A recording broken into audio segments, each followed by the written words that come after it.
Bismillahirrahmanirrahim. Elhamdülillah ve salatu ve selamu ala Resulillah ve ba'd. Mına Ramazan ayınaдағы саналу күндер қалды. Аллах Таала мына ушул ыйык Рамазан айына барыбызды жеткирсин. Жана мына ушул айдагы ибадаттарыбызды Аллах Таала өзү кабыл кылсын. Жана Аллах Таала жашообузга, өмүрүбүзгө береке берсин.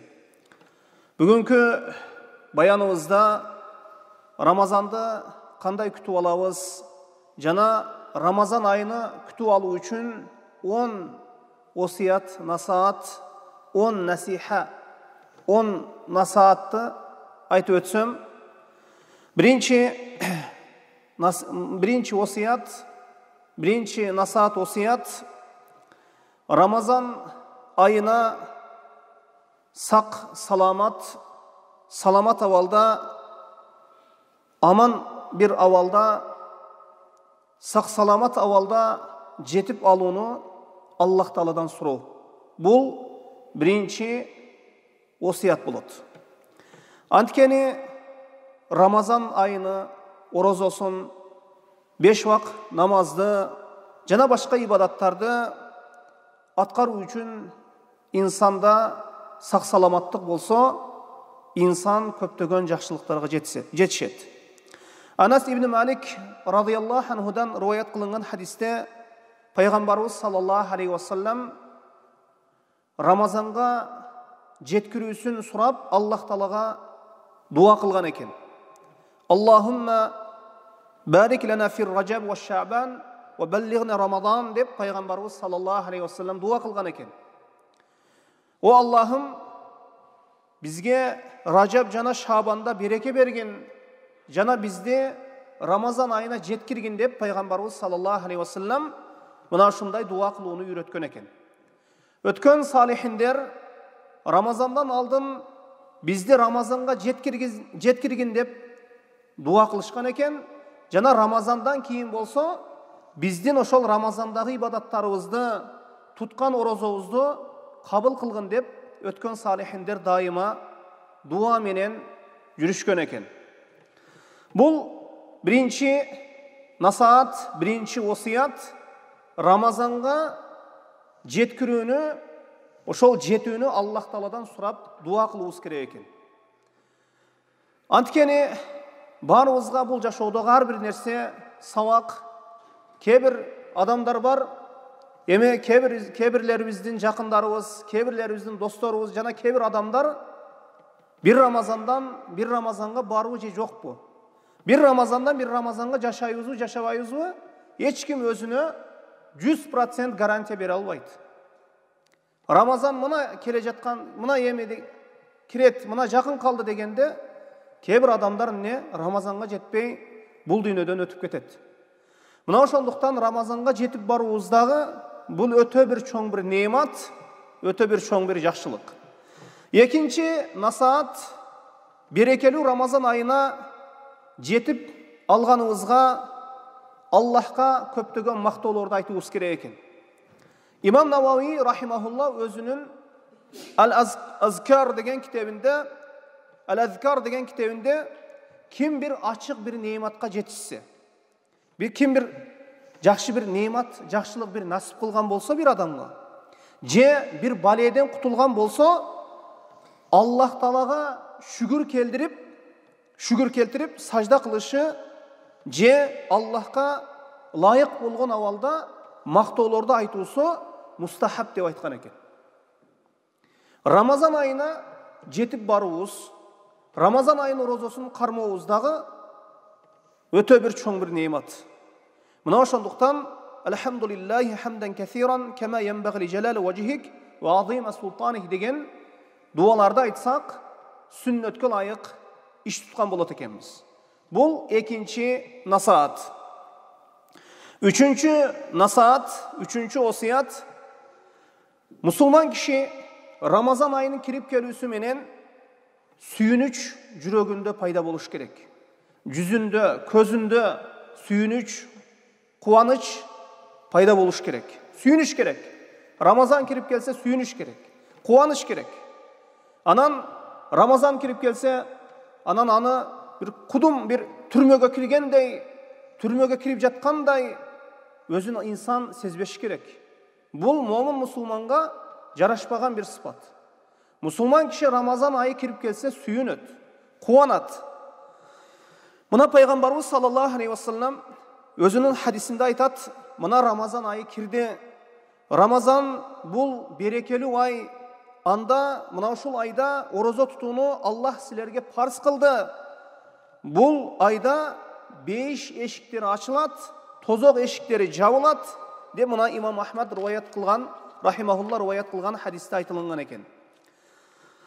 Сахабалар Рамазан айы кирип келсе өзгөчө көңүл бурушат эле. Аны кубаныч менен, сүйүнүч менен тосуп алышат эле. Жана бул айда көптөгөн жакшылыктарга жеткенге аракет жасашат эле. Бул эми Рамазан айы боюнча 3-чү насаат. 4-чү насаат, 4-чү осуят Рамазан айынан жакшы пайдаланып калыш үчүн, Рамазан айынан пайдаланып калуу үчүн ага даярдык көрүш керек. Даярдык көрүш керек. Бирок өкүнүчтүүсү, азыркы кезде көпчүлүк адамдар дүйнө ишине өтө жакшы даярдык көрөт. Той кылса, же бир той кыла турган болсо, bir iş жасай турган болсо, канча даярданат? Жылдам даярданат инсан. Бирок мындай ыйык Рамазан айы келсе, даярдык анчалык жогорку деңгээлде эмес.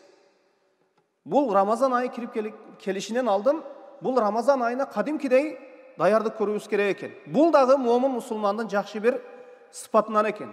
Сахабалардын жашоосунда Рамазанга өзгөчө даярдык көрүшкөн.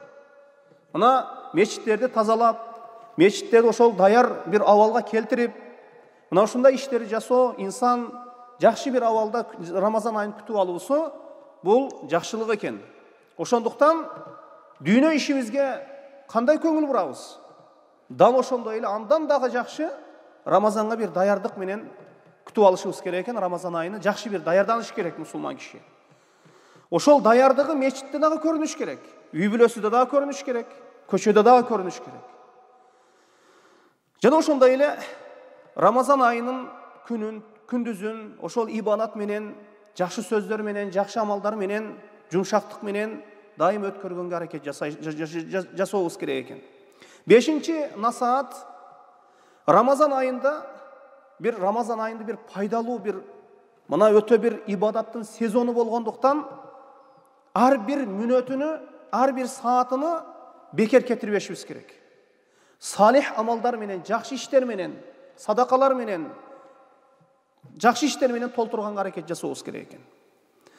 Эми ким чын жүрөгүнөн Аллахка жүздөнгөн болсо, ошол таат ибадаттарды Аллах үчүн аткарган болсо, албетте жакшылыкка жетет.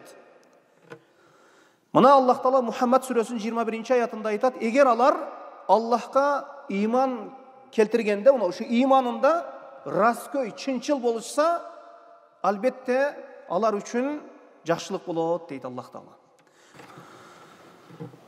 Рамазан айын күтүп алуудагы 6-чы насаат Рамазанга байланыштуу, мына ошол орозого байланыштуу өкүмдөрдү үйрөнүү.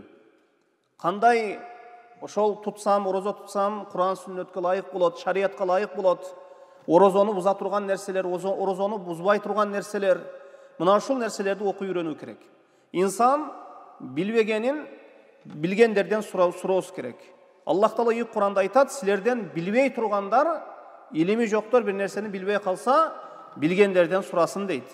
Мына ошондуктан инсан Аллах парз кылган ибадаттарда билмеймин, билбей калыптырмын деп үзүр айтуусу бул дурус эмес. Мына ошондуктан Рамазанга байланыштуу өкүмдөрдү окуп үйрөнүү керек экен. 7-чи насаат күнөө жана жаман иштерди таштоо керек экен. Жана ошол кылган күнөөлөрүбүзгө, туура эмес иштерибизге тооба кылуубуз, тообага шашылуубуз, эч качан ошол туура эмес иштерге, ошол күнөөлөргө кайтпоону, дайча айтканда чын жүрөктөн чечим кабыл алуу керек экен. Эми бул Рамазан айы тооба айы, тооба кыла турган ай. Мына Аллах Таала ийик Куранда айтат, көп аяттарда Аллах Таала тообага буйрган. Анткени адашпаган, ошол жаңылбаган, ошол туура эмес ошол иш жасабаган инсан болбойт. Албетте күнөө жасабаган инсан болбойт. Инсан баласы экен, ал күнөөгө түшөт. Туура эмес иши бар, туура эмес сөзү бар. Мына ошондуктан Аллах Таала көптөгөн аяттарда инсандын тобага буйрган. Аллах Таала барыңар тоба кылгыла, о момундар, балким нажат табасыңар, мындайча айтканда кутуларсыңар дейт.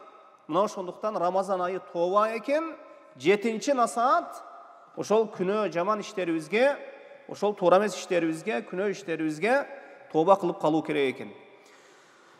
Жана ошондой эле 8-чи насаат рухани бир даярдык көрүү керек экен. Ол Рамазан тууралуу жазылган китептерди, Рамазан айы тууралуу ошол азыр интернетте көптөгөн сабактар бар. Ошол Рамазан тууралуу окуп үйрөнүп, ошол жакшы Рамазан тууралуу орозону кандай тутуу керек, Рамазандын ошол орозонун өкүмдөрүнө байланыштуу китептерди, сабактарды азыр мына алхамдулилла бар нерсе илим алуудагы бир топ өтө бир жеңилдеп калган. Ошондуктан телефонуңуздан Рамазан тууралуу көп нерселерди үйрөнүп алсаңыз болот. Пайгамбарыбыз саллаллаху алейхи вассалам ошол Шабан айы акырлап Рамазан кирген убакытта, Рамазан айы кирген убакытта Рамазан айы келди эми деп мына ушул айды бекер өткөрүп койбогула деп Пайгамбарыбыз саллаллаху алейхи вассалам таат ибадатка буйрган экен. Эми 9-чу насаат бул берекелүү айда ошол адамдардын дават кылуу керек, динге чакыруу керек. Ошол Рамазан айында 5-10 минуттук убактыңызды кичине бөлүп адамдарга ошол орозодун фазилети, дин, бул акыйкат, Аллахтын бирлиги, мына ушул нерселер тууралуу адамдарга айтуу берүү керек. Албетте мусулмандар дайыма бири-бирине насаат кылып турса, осуят кылып турса, алардын арасында жакшылык гана жайылат. 10-чу насаат эми Рамазан айына жакшы бир, мындайча айтканда, барак менен башташта, жакшы бир жашоонун бир жакшы бир этабы менен, жакшы бир барагы менен, жаңы бир барагы менен башташ. Эми биринчи Аллахка тоба кылабыз. Рамазан айы мына жакындап калган кезде алымдар мына көп айтып атат, Рамазанга тоба менен киргиле дейт. Тоба менен. Ошол кылган чоң күнөөсү болобу инсан, кичине күнөөсү болобу, ошол тоба менен кирип кетсе инсан көптөгөн жакшылыктарга жеткен болот. Анан тоба кылганда дагы чын жүрөгүнөн ошол кылган күнөөлөрүн моюндап, билип, инсан не иш жасаган инсан өзү дагы жакшы билет. Ошондуктан тоба менен кирүүбүз эң жакшы бир насааттардын бири экен. Жана ошондой эле ата-эне, тууган урук, жана аял бала чакаларга жакшылык кылабыз, өз ара туугандар менен дагы мамилени бекемдейбиз. Мына ушундай иштерди жасоо керек экен. Жана ошондой эле бул Рамазан айында жакшы кишилер менен, жакшы адамдар менен бирге отуруп ыймандашуудагы ыймандын көтөрүлүүсүнүн эң негизги себептеринин бири. Пайгамбарыбыз саллаллаху алейхи вассалам айтат, адамдардын жакшысы дейт, адамдарга көбүрөөк пайдасы тийгени дейт. Мусулман киши Рамазан айына бир адамды канчалык сагынасыз?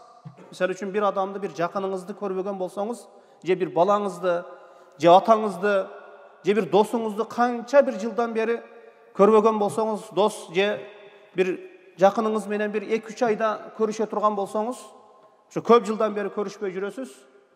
Ошону эми сагынып күтөсүз. Ошол күнгө жеткирсе экен Аллах деп. Мусулман киши жакынын сагынып күткөндөй Рамазанды дагы сагынып күтүш керек. Жанагы какыраган жер, жамгыр түшпөй калган жер, жамгырды кандай сагынат?